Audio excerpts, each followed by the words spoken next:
Magandang araw mga ka-aerial defense, may ibabahagi na naman ako sa inyo. Dahil ngayong araw na ito ay may pag-uusapan tayo tungkol sa ating depensa. Pilipinas magtatayo ng bagong naval base sa tapat ng West Philippine Sea, pero bago tayo magpatuloy huwag mo muna kalimutan mag-like, share and subscribe. Mag-comment ka na rin kung taga saan ka para alam namin kung saan umaabot ang aming video. Sinimula na ang pagbili ng mga lugar na pagtatayuan ng bagong naval base sa Subic. Ito ang inihayag ni Department of National Defense Secretary Gilbert Teodoro Jr. sa pagdinig ng Senado sa panukalang 254.1 billion pesos budget ng DND nitong Martes. Ayon sa kalihim, nagbigay ng direktiba si Pangulong Ferdinand Marcos Jr. na kausapin ang mga opisyal ng Subic Bay Metropolitan Authority o SBMA para sa pagbili ng espasyong gagamitin ng Philippine Navy. Sinabi din ng kalihim na natukoy na nila ang lugar kung saan angkop na ipatayo ang main operating base. Umaasa naman silang makukumpleto na ito bago matapos ang 2028 o bago magtapos ang termino ni Pangulong Marcos. Paliwanag ni Secretary Teodoro na kailangan nila ng bagong mga pasilidad para sa mga assets na nakatakdang bilhin ng Philippine Navy kabilang ang 10 corvettes at frigates sa katapusan ng 2028, dahil wala pa aniya silang dockyard at kasalukuyan pa lamang na kumukuha ng bagong naval dockyard and forward operating bases. For capital outlay, there is a net variance of 4 billion pesos. The effect of incremental funding of 26 billion and the reduction by 22 billion corresponding to one-time or non-recurring projects.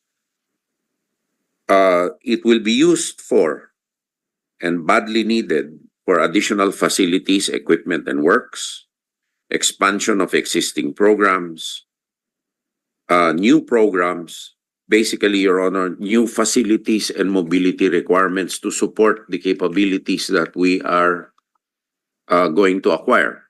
For example, we will have a total of 10 corvettes and frigates by the end of 2028. Additional, we do not have a dockyard yet, and we are busy working on getting a new naval dockyard and forward operating base. There will be a planned 3 of those per area, one in Luzon, one in Visayas, one in Mindanao, and in the future, one in the eastern portion of the Philippines as major operating bases. In relation to that, sir, I was able to talk to the chairman of SBMA, Yes, sir. and I explored with him the possibility.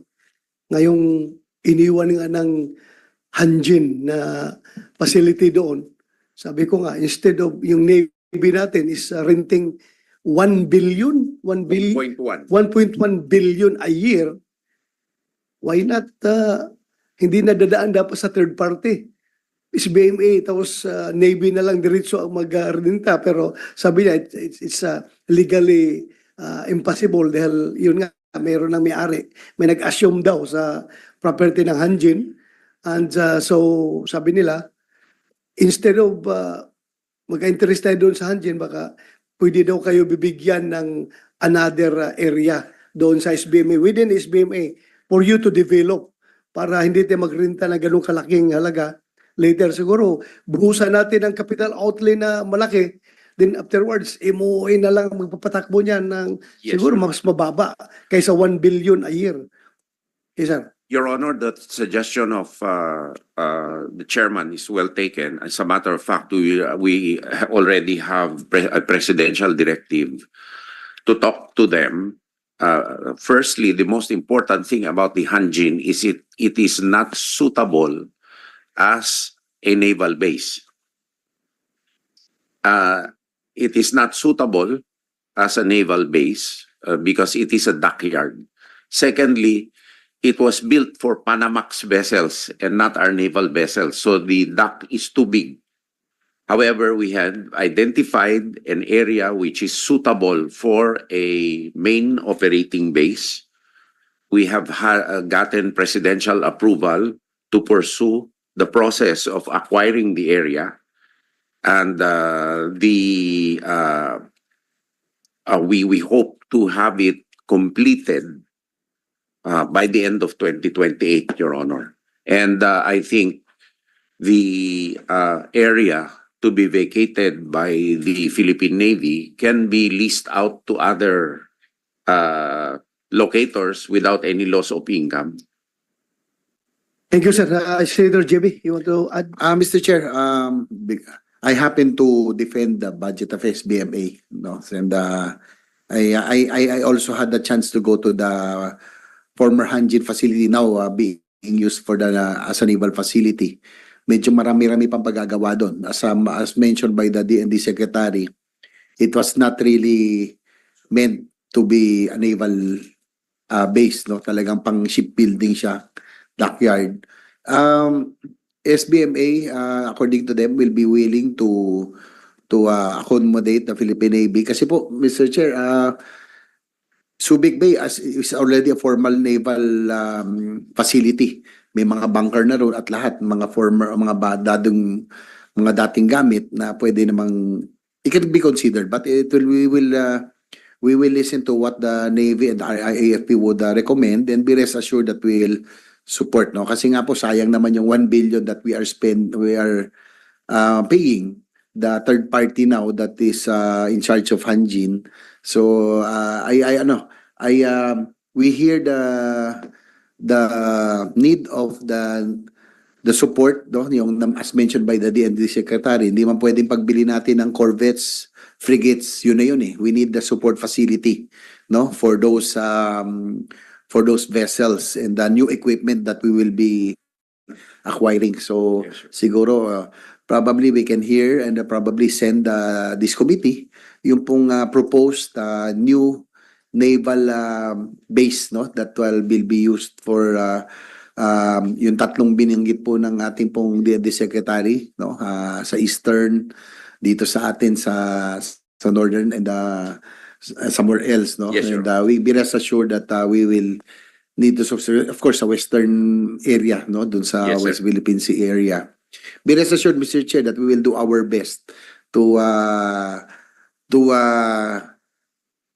at least add to this. I am just worried talaga. I'm really worried ba, Mr. Chair, doon sa pagkat ng budget po dito for our modernization. Naghahabol na nga po tayo eh. Di ba? We are already playing catch up already, and there's no reason for us for the AFP modernization to experience further budget cuts because of the sensitive and precarious situation in the West Philippine Sea. So nakita ko naman po yan, Sec, no? At least napuntahan ko yung Hanjin. We had the ride there, yung ride for West Philippine Sea, and also SBMA. I happen to defend. Yaman, Mr. Chair, pag hindi sila pumayag, sila ang kakatan ko ng budget. Pag pumayag sila, dadagdagan pa natin ng budget. And we also put the necessary infrastructure Yes, in the SBMA now. Thank you, Mr. Chair. Your Honor, the President immediately agreed to the proposal because number one, the idea of paying 1.1 billion was contrary to his view. And secondly, Your Honor, the utilization of the Philippine Navy of the Hanjin area is only 25%.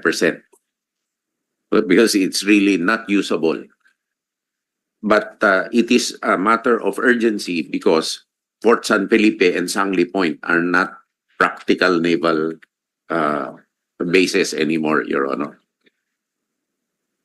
Likewise, Mr. Chair, doon po sa 1 billion, Secretary, parang because I saw how talagang bare na bare pa siya, ang dami pang napagagawa, we will be spending so much, sayang. So kung saan man yung ma-identify nyo, I would rather, Mr. Chair, that we pour all of these funds to that permanent base that will be proposed by the DND and the AFP. Yes, Your Honor. Diba? Sayang eh. So nakita ko talagang pang shipbuilding eh. It's not really Yes, Your Honor. for a naval facility. So sayang yung pondo na ginagasto doon. We'd rather shift it already to there. Ibuhos na natin para maging maayos. Lastly, Your Honor, it's a positive net present value because the total lease payments until the end of the lease will be about 89 billion. So if you discount it, that's about 60 billion in today's money. And to build a decent base where we intend to move, maybe about 25 only. Thank you, sir. Thank you, sir. Para sa mas madaming update tungkol sa ating depensa, paki-follow at like muna ng aming page na nasa description na ang link. Huwag mo na rin kalimutan mag-like, share and subscribe. Pindutin mo na rin ang bell para updated kayo sa aking mga bagong video. Maraming salamat po.